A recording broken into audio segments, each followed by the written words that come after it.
Greens everyone! So That's Nerd back at it again with another reaction. We're back at it with the next of the Acrimony Toku. I keep on wanting to say acronym or something like that. Anyway, Acrimony Toku's every sixth ranger ever in Sentai Power Rangers from 1977 all the way to 2026. So let's check this out. There are quite a few that I recognize here. I'm looking forward to seeing what he has to say about them as we go through the history. They've got the coolest suits, the craziest powers, and the most interesting stories. For over 30 years, 6th Rangers have been stealing the show on both Super Sentai and Power Rangers. And today, we're going to be looking at every 6th Ranger ever, plus some other extra Rangers from these franchises. Ironic given how it's not just stealing the show, it's actually literally being on the show that they're on that makes them so iconic. The fall of the Power Rangers! I'll destroy you, one and all. So sit back and relax. This is the complete history of 6th Rangers. In 1977, Jaka featured Big One. He was the 5th member of the team and far from an official 6th Ranger, but he started the trend of extra heroes joining the team partway through the series, a concept that would become a core part of the 6th Ranger formula in the future. Big One also had a look and swagger that made him stand out from the rest of the team. The swagger. Henshin!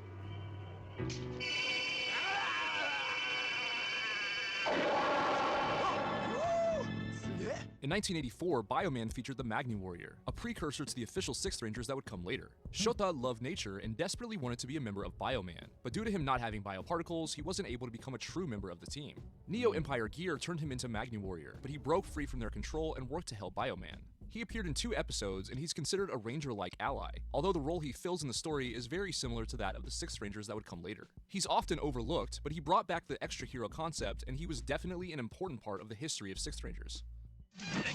Sounds like a promising guy. His outfit looked cool.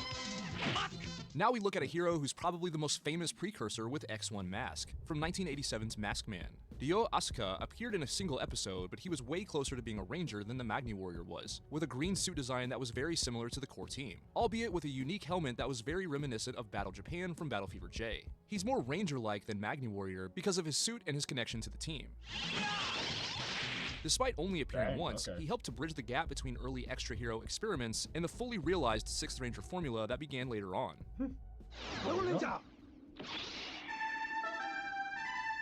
In 1992, Zyuranger introduced the first official 6th Ranger in the franchise with Dragon Ranger. Burai is Geki's older brother, and he starts out as an enemy of the team after he wakes up from suspended animation. He seeks revenge against Geki, making their family conflict a major plot point for the series. He eventually breaks away from the path of evil and fights alongside the Zyurangers as their ally, until his eventual death. Wait, he dies in this one? Oh yeah, right, because in the American version, Tommy became the White Ranger just because he was purified of Rita's evil energy that made him the Green Ranger, and thus you have that situation going on, so where the White Ranger joined the Power Ranger Mighty Morphin team. So yeah, that makes sense now. I was wondering what happened to the original Green Ranger from the original Toku. Dragon Ranger is widely considered to be the first true 6th Ranger in Super Sentai. He established a lot of the traits that the 6th Ranger archetype became known for: an outsider with a unique suit variation, special weapons, a personal mecha in Dragon Caesar, and a dramatic storyline. His suit also helped establish the idea that 6th Rangers could look similar to the main team while still having extra visual flair, like the gold chest armor. He appeared in 27 episodes of Zyuranger, which was a lot more than the precursors. No kidding. That's like times 20. I want to say like times. Math is hard right now. My brain is fried. But yeah, it's like 12 times what Magnum Warrior had. How can I serve my Empress? When Zyuranger was adapted into Mighty Morphin Power Rangers, the Dragon Ranger concept and suit design were given to Tommy Oliver, a new student at Angel Grove High School, during the 5-part Green with Evil story arc. Tommy was a talented martial artist, and he's initially kind and friendly to the team, but Rita chooses him to be her champion, places him under a spell, and gives him the Dragon Power Coin, turning him into the evil Green Ranger. And now, morph into the Green Ranger! To the fall of Zordon and the destruction of the Power Rangers! After invading the command center and nearly destroying the Power Rangers, Tommy is freed from Rita's control and joins the team as their 6th Ranger. Tommy was the first 6th Ranger in Power Rangers history, and also the first Evil Ranger that became good. He was originally planned to only appear in a handful of episodes, but he was so popular that Saban decided to include him in way more of the show. He became famous for his golden chest armor, his dragon dagger, and his dragon sword. Tommy himself would of course go on to be the longest running and most iconic character in Power Rangers history, later returning as multiple different Rangers across the franchise. I remember that. That was a fun way to do things for the Mighty Morphin team, I tell you. With 1993's Die Ranger, Super Sentai looked to continue the 6th Ranger concept, but this time with a young boy named Ko who transformed into Kiba Ranger. He had a white tiger theme, and his powers were tied to a talking saber named Byakko. He appeared on the show before fully stepping into the Kiba Ranger role, and his identity was kept hidden from the main team for a while. Kiba Ranger was one of the most unusual early 6th Rangers because although Ko is a child, when he transformed he looked like an adult-sized Ranger. He continued the 6th Ranger formula after Dragon Ranger, but brought a completely different energy to the team. He was comedic, mischievous, and immature instead of being tragic like Burai. Ko was the youngest Ranger in Sentai history at only 11 years old. He appeared in 33 episodes of Die Ranger. So something worked there. Guess who's back? I don't believe it. In Mighty Morphin Power Rangers, after Tommy lost the Green Ranger powers, Zordon and Alpha created a new set of powers for him, allowing him to return as the White Ranger. He became the new team leader and gained the White Tiger Zord, Saba, and of course the suit design that was used by Kiba Ranger. This was the earliest example of Power Rangers bringing back a character that was already loved with a completely new Ranger identity. Unlike the Green Ranger, who began as an enemy under Rita's control, the White Ranger debuts as a pure hero. Tommy's White Ranger era helped cement him as the face of the franchise, and this suit became one of the most recognizable Ranger designs ever. He continued using this design for several years, across Mighty Morphin Power Rangers Season 2, Season 3, and even Mighty Morphin Power Rangers the movie. The debut of the White Ranger showed that Saban recognized Tommy's popularity and went all in with him as the new face of the franchise.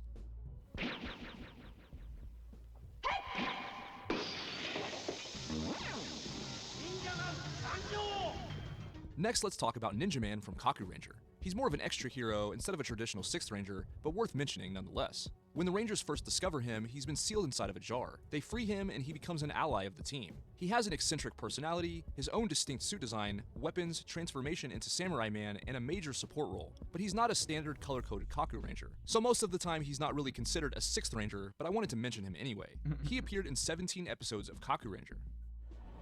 I was gonna say, because I remember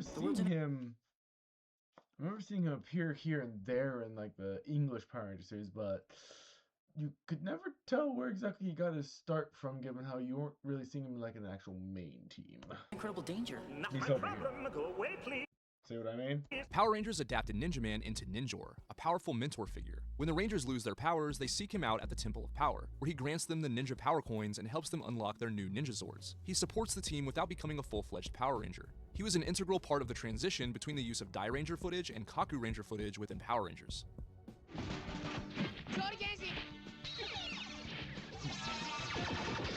Yep.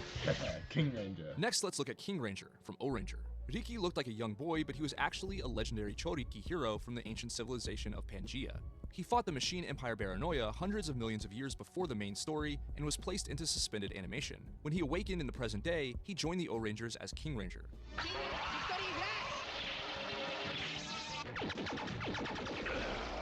King Ranger helped to solidify the early 6th Ranger archetype. He had a striking black and gold color scheme, with the kanji for King on his visor and on his King stick. His mecha, King Pyramider, also gave him a massive and visually unique style compared to the core O-Ranger team. True, he did stand out quite a bit. Riki debuts in episode 26, the 600-million-year-old boy warrior, and sticks around as a recurring ally through the end of O-Ranger. Yeah, I can feel it. When O-Ranger was adapted into Power Ranger Zeo, King Ranger became the Gold Ranger. The Gold Ranger first appeared as Trey of Triforia, a mysterious alien hero with powerful abilities. After Trey is split into 3 separate beings and can no longer safely use his powers, Jason, the original Red Ranger, returns and receives the Gold Ranger powers. This was a huge franchise event that brought Power Rangers full circle. In Mighty Morphin, Jason was the Red Ranger and Tommy was the 6th Ranger, but they eventually swapped roles for Zeo. Having Jason as the Gold Ranger helped legitimize the show for fans that still had a lot of nostalgia for Mighty Morphin.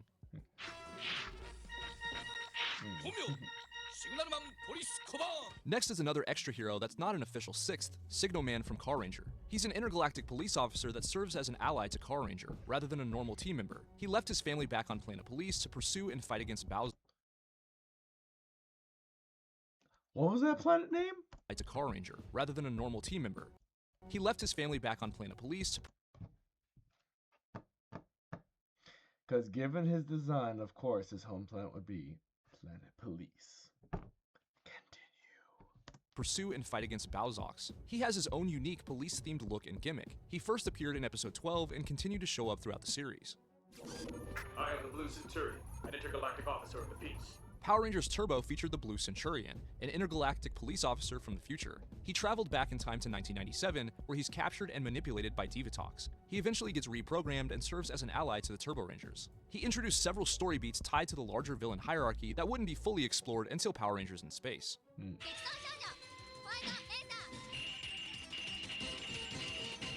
Now we look at Radieta Fanbelt, a Car Ranger fangirl that transforms into White Racer, the self-proclaimed sixth hero of the team. Rather than being an official member, she's more of a comedic guest character that uses magic to Henshin and only appears in a few episodes. White Racer is basically a comedic wannabe sixth ranger. Her suit is designed to look like a Car Ranger outfit, even using the number 6 as an identifier. Her actress, Megumi Hamamatsu, was replaced after her initial appearance due to health reasons. White Racer wasn't adapted into Turbo, and she has no Power Rangers counterpart.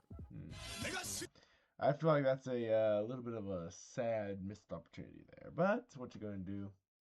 Anyway, hope you guys enjoyed this. I certainly am. Looking forward to seeing the rest of the history of the Sixth Ranger, but this will be where we stop for now. I'm going to turn this into a 5-parter, I think. Make it a nice little fun series. But in the meantime, please look forward to the next part, because you know what's coming next. It's the Toku Art 93 music video.